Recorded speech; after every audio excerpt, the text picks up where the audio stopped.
আসসালামু আলাইকুম এভরিওয়ান।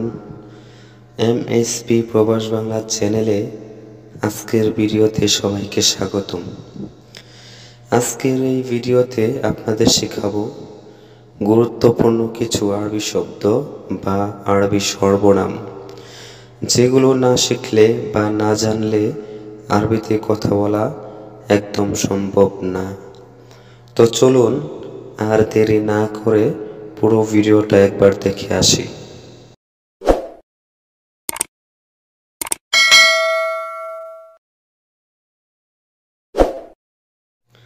প্রথমে রয়েছে কেফ। এটার বাংলা অর্থ হচ্ছে কেমন বা কেমনে বা কিভাবে। তারপরে হচ্ছে হাল বা হালেক। এটার বাংলা অর্থ হচ্ছে অবস্থা বা আছো। তারপর হচ্ছে মাফি বা মু বা মা। এই শব্দগুলো নাবুদ করতে ব্যবহার করা হয়। মা, মু, মাফি। এটার বাংলা অর্থ হচ্ছে নাই বা না। তারপর হচ্ছে লা। এটার বাংলা অর্থ হচ্ছে না। তারপর হচ্ছে আনা। এটার বাংলা অর্থ হচ্ছে আমি বা আমার। তারপর হচ্ছে হাগ্গি আনা। এটার বাংলা অর্থ হচ্ছে আমার। তারপর হচ্ছে ইনতা। এটার বাংলা অর্থ হচ্ছে তুই বা তুমি বা তোমার। তারপরে হচ্ছে হাগ্গি ইনতা। এটার বাংলা অর্থ হচ্ছে তোমার। তারপরে হচ্ছে আন্তা। এটার বাংলা অর্থ হচ্ছে আপনি বা আপনার। তারপরের আরবি শব্দ হচ্ছে এশ। এটার বাংলা অর্থ হচ্ছে কি। কি এটার আরবি হচ্ছে এশ। তারপর হচ্ছে আন্তি। এটার বাংলা অর্থ হচ্ছে আপনি বা তুমি। এই শব্দটি মহিলাদের ক্ষেত্রে ব্যবহার করা হয়। আন্তি অর্থ আপনি বা তুমি। হুয়া। তারপর হচ্ছে হুয়া। এটার বাংলা অর্থ হচ্ছে সে বা তিনি। তারপর হচ্ছে হাগ্গু হুয়া। এটার বাংলা অর্থ হচ্ছে তার। তারপর হচ্ছে হিয়া। এই শব্দটি মহিলাদের ক্ষেত্রে ব্যবহার করা হয়।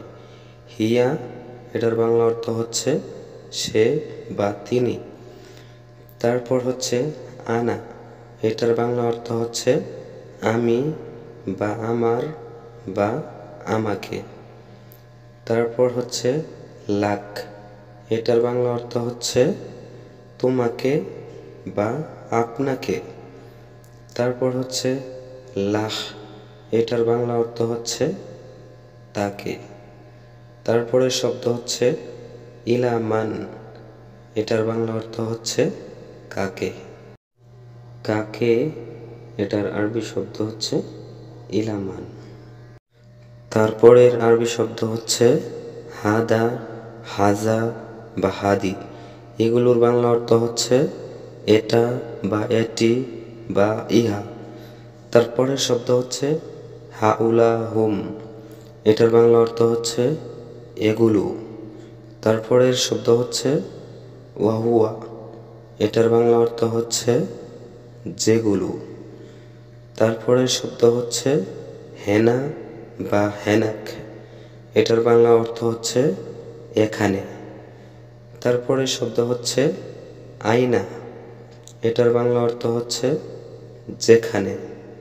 তারপরের শব্দ হচ্ছে হুনাক। এটার বাংলা অর্থ হচ্ছে সেখানে বা ওখানে। তারপরের শব্দ হচ্ছে ইজা। এটার বাংলা অর্থ হচ্ছে যখন। যখন এর আরবি হচ্ছে ইজা। তারপরে শব্দ হচ্ছে বিদুন। এটার বাংলা অর্থ হচ্ছে ছাড়া। ছাড়া এর আরবি হচ্ছে বিদুন। তারপরের শব্দ হচ্ছে হাত্তা। এটার বাংলা অর্থ হচ্ছে আগ পর্যন্ত বা পর্যন্ত। তারপরের শব্দ হচ্ছে ইলা। এটার বাংলা অর্থ হচ্ছে দিকে বা প্রতি বা উদ্দেশ্যে। তারপরে শব্দ হচ্ছে হুমা। এই শব্দটি মেয়েদের ক্ষেত্রে ব্যবহার করা হয়। হুমা, এটার বাংলা অর্থ হচ্ছে তার। তারপরে শব্দ হচ্ছে হুম। এই শব্দটি পুরুষদের ক্ষেত্রে ব্যবহার করা হয়। হুম, এটার বাংলা অর্থ তার। তারপরে শব্দ হচ্ছে মেন, এটার বাংলা অর্থ হচ্ছে হতে বা থেকে বা চেয়ে। ঠিক আছে। তারপরে শব্দ হচ্ছে মিনহু, এটার বাংলা অর্থ হচ্ছে কে সে বা সে কে। তারপরে শব্দ হচ্ছে নাহনু, এটার বাংলা অর্থ হচ্ছে আমরা। তারপরে শব্দ হচ্ছে লানা বা নেই, এই শব্দগুলো দিয়ে আমাকে বোঝানো হয়। আমাকে, এটার আরবি শব্দ লানা বা নি।